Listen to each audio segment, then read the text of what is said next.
And the answer is, I don't fully know. We've been leaving it to the governors. Thank God the governors have been moving. Your governor in New York's done one hell of a job. I think he's sort of the gold standard. That didn't age very well, did it? Just a little flashback of Joe Biden back in April 2020 when he was still campaigning from his basement. He called New York Governor COVID Cuomo the gold standard of leadership in this country. And here's what Biden had to say today about Cuomo.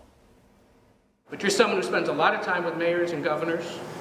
How would you assess his 10.5 years as governor of the state? In terms of his personal behavior or what he's done as a governor? What he's done as a governor. I thought he's done a hell of a job. Okay, wow. Joining me now, host of the Michael Knowles Show and author of the book Speechless, Controlling Words, Controlling Minds.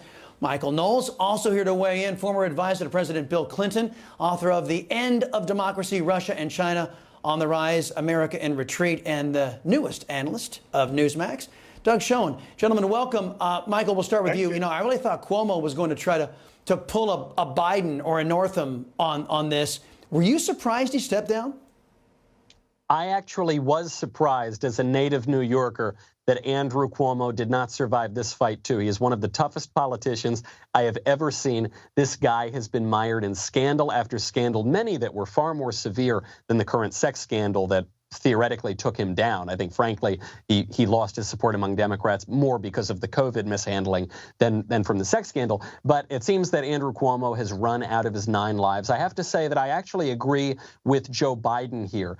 Andrew Cuomo did do a hell of a job as governor. Emphasis is on the word hell. He was not too good, but frankly, I fear the Democrats will follow him as well.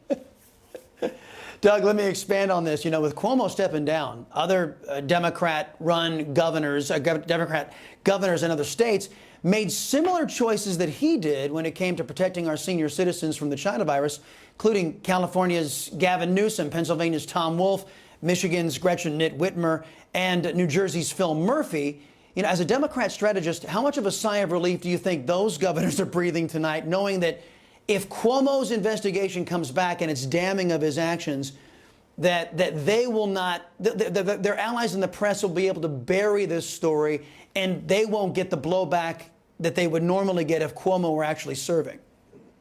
Well, I think there is certainly something to that. Look, Cuomo's sins that were alleged by the Attorney General's report, and I think go well beyond what the other governors you've cited, Chris, are alleged to have done. But that being said, given the issues with COVID and the issues with Me Too, I think every elected official in the New York area and indeed nationally is breathing a sigh of relief now, because it's best to transition and to move on, as I think the governor himself acknowledged with his resignation.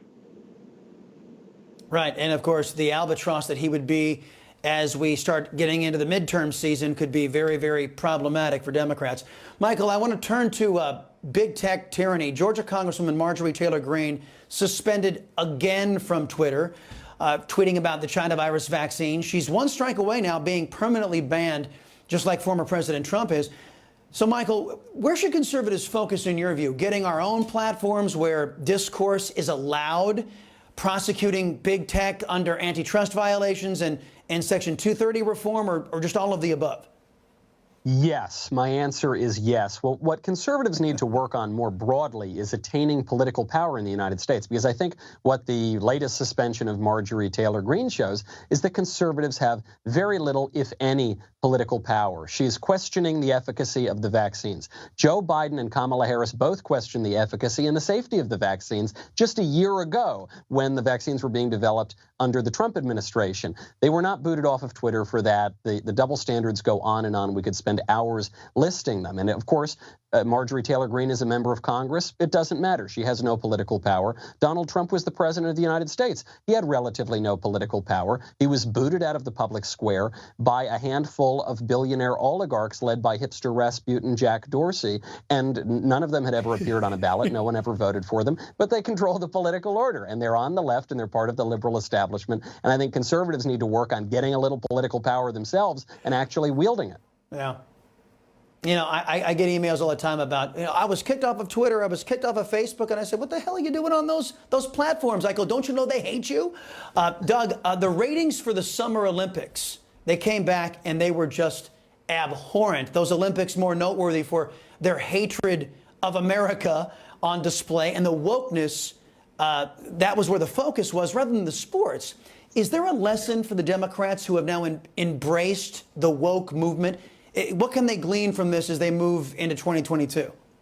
Well, look, my take as a moderate Democrat who believes in inclusion and bipartisanship, unless the Democratic Party moves away from the left wing, the AOC, Bernie Sanders wing, the midterm elections are going to be very, very difficult for them.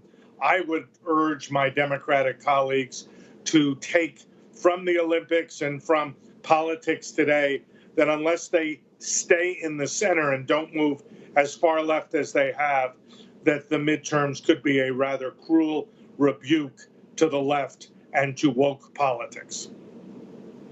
Guys, I want you to both weigh on this because we have some breaking news coming in right now. Arizona State Senator, Democrat Tony Navarrete just resigned his state Senate seat today. This comes 5 days after Navarrete was arrested on 7 felony charges related to child sex abuse. Michael, you first. You want to comment on that? I'm beginning to think that the difference between a conspiracy theory and the truth is about 6 to 12 months, because I don't mean to make light of these terrible charges, but we're always told that any accusations of this sort of impropriety, specifically sexual impropriety, is crazy tinfoil hat stuff, and yet you're seeing this come out, actually 2 major sex scandals on the same day for Democrats. And so, you know, good that he's being brought to justice, but you do wonder how much rank corruption, not just in Arizona or not just in New York, but is festering within the political establishment that increasingly people have very little to do with, have very little trust in, and feel not very represented by. Yeah, and Doug, not a good day for Democrats on the sex scandal front, eh? Well, look, I am glad Senator Navarrete resigned. He should have resigned 4 days ago. What he is alleged to have done is more than abhorrent. It is criminal, and we don't need Democrats, Republicans, anybody in political life who is alleged to have done what he did. And I have to agree with Michael that the less we see of these kind of scandals, the better we will be as one country and one people, not conservatives, moderates, and liberals, but Americans. Now, my goodness, I hope we can at least all agree on that. We don't agree on much these days, but at least on that. Michael Knowles, Doug Schoen, thank you, gentlemen. Appreciate the time.